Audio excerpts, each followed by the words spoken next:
talk about the differences between borderline. So we're talking about cluster B, Mhm. and then you mentioned borderline, and but talk about how that differs from narcissism, and then some of the overlaps a little bit more. Like, how can people identify the borderline personality disorders, which can be just as dangerous? Yeah. So one of the main distinguishing characteristics, again, in my mind, is that grandiose structure that holds the narcissist together, and they can lead somewhat of a high function in life because they always have that structure to fall back on, which holds them together, which is, I am better than everybody, right? That's Mhm. it. I don't need anybody. They have a very dismissive quality to them. Dependency is very difficult. This is all with the narcissist, right? Mhm. With the borderline, they don't necessarily, some do, there's overlap right there because some people who have these borderline characteristics also do have narcissistic characteristics. But overall, if you don't have that grandiose structure to hold you together, what you'll see are more intense Mhm. and frequent fluctuations in affect. So Mhm. they're more affectively dysregulated. Yeah, maybe that's the best way to put Mhm. it. So when you're with somebody who has more of these borderline characteristics, you're more likely to see someone who could be really happy, laughing in one moment and really love you. And they Mhm. look up to you and they admire you. And then in the next moment, they're at your heels. They're like, so there's an old saying with the borderline, they're either at your heels, which means they look up to you and they admire you, or they're Mhm. at your throat. They want to kill you, they want to strangle you. And these oscillations come very quickly. So that's one of the things where the narcissist has the grandiose structure to fall back on, but it creates some stability in their life. With the people who have borderline characteristics, there's a lot more instability in their life, which then makes it more difficult for them to hold a job, to be gainfully employed, because they're more prone to erupting. They're more prone to feeling abandoned, where the narcissist can say, you don't matter. To your point earlier, Deborah, I'll just move on, which many of them do. With someone with the borderline characteristics will just collapse, Mhm. you know? So, That's a so, good way to put it. This is an excellent description. oh, thank you. What are some of the earliest red flags that people can look for before they're, deeply entangled with somebody, and it becomes a toxic relationship? So, okay, so I'm always trying to distinguish because I work with both, right? I'm on both sides of the fence. So this is what are the red flags if someone's if they're getting into a relationship, you mean? Like how do you know if your partner or your Mhm. parent or somebody, right? Right, because I'm talking to survivors. I have a lot of Yes. clients and listeners who are survivors. They get out of a relationship, they finally move on, they finally regain their sense of self, which has been stolen from them. They've figured out how to rebuild some boundaries. They're ready to start a new relationship, but Hmm. some of the biggest obstacles, I guess, are entrusting themselves to see the red flags in case somebody else might be a different presentation of narcissism. Yeah. I want to give something so subtle. I mean, I think you probably know the obvious ones. Like the biggest one is how do they respond when you have an opinion that's different than theirs, right?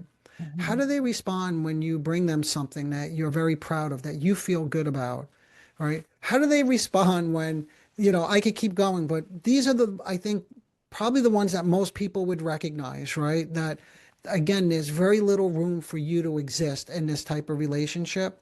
So someone may put together a nice holiday dinner, right? And they have company over, they're entertaining like 20 people, and the husband can't tolerate that. So he does something to say, look what you did here. You didn't present whatever the main course quickly enough. We got to move things along. When this person is fully capable and competent, and they took the time to organize this whole meal. So they know what they're doing. But that's a red flag that someone can't see you functioning in a competent way because it's such a threat to their own sense of self-esteem or their own self-worth. What role do you see gaslighting playing in destabilizing people that are around these? Like, how does that contribute to their sense of reality? How do you see that destroying them?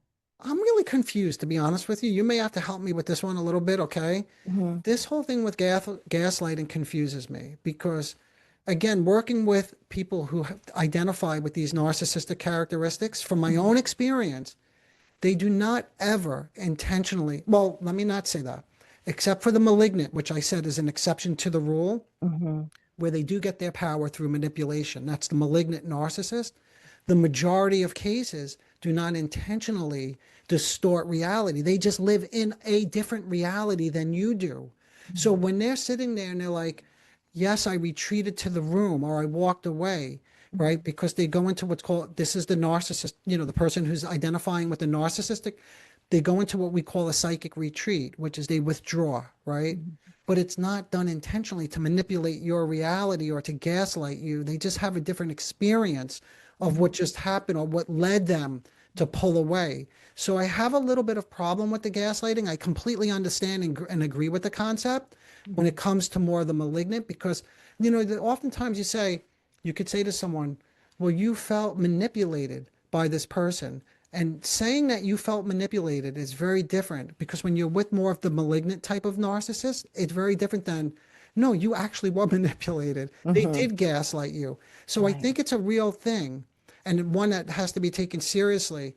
But I think to some extent it may be, I don't want to say overstated, Mm-hmm. because I think it might be overstated when people don't fully understand the extent to which people who identify with these narcissistic traits live in their own reality that's very different than your reality. And that's where most of the gaslighting comes in, I believe, when there's a big discrepancy between what happened, who has a claim on reality and the truth. How do we know? How do we know if it's intentional or unintentional? So I'm curious about how you work with these people that that have to stay in or want to stay in a relationship with somebody like, Yes. is that something that you help them sort Yeah, that's a great through? question. That's a great question. So as I was listening to it, I'll use a prototypical situation, in order to protect my practice, okay? Mm-hmm. So a patient tells me just recently that a colleague at work makes really cutting comments, like about what he wears, how he dresses, how he presents himself. Now, is that intentional? Most likely, yes, right? Now, the question is, what do you do, right? I think that's your question. Like, if you're with somebody or you have somebody like this in your life, and we could put it aside just for a moment, whether it's intentional or not, but it still needs to be addressed because it hurts, Mm-hmm. right? So then the question becomes, how do you address something like this? And I recently recorded a podcast with a series of steps, which I won't go into detail now. I'll just give you a very high level. But the first step is trying to sort out, is this malignant intent? Is it malicious, or is it defensive? Are they just trying to protect their self-esteem in this moment? And I hear this quite a bit, like on other podcasts that I listen to, where sometimes people begin to say, why did they say something like that to me? And if I could be more curious about it and start there at least and see if they have any insight into the way they just spoke to me. And then we could go from there. So the first step is, was it malignant? Because that will automatically cool you down. Because most times, like this patient told me that he wants to attack immediately. He wants to strangle this woman, right? And then when I slow him down, I say, well, let's think about it. What was her motive? Why do you think she said that? This is really important because it's not just having compassion for these people, which it is a little bit, but it helps you as well because it begins to create a little space where you can engage your mind, begin to think about, yeah, what was going through in them? Like, was it completely uncalled for? Were they threatened by something? Hey, this is really hard. I know most people don't want to do this, but did I say something inadvertently? Was there something I did? And it could be something as subtle as, I'm going out with my girlfriends Friday night, back to that example. They may have a wild reaction to that.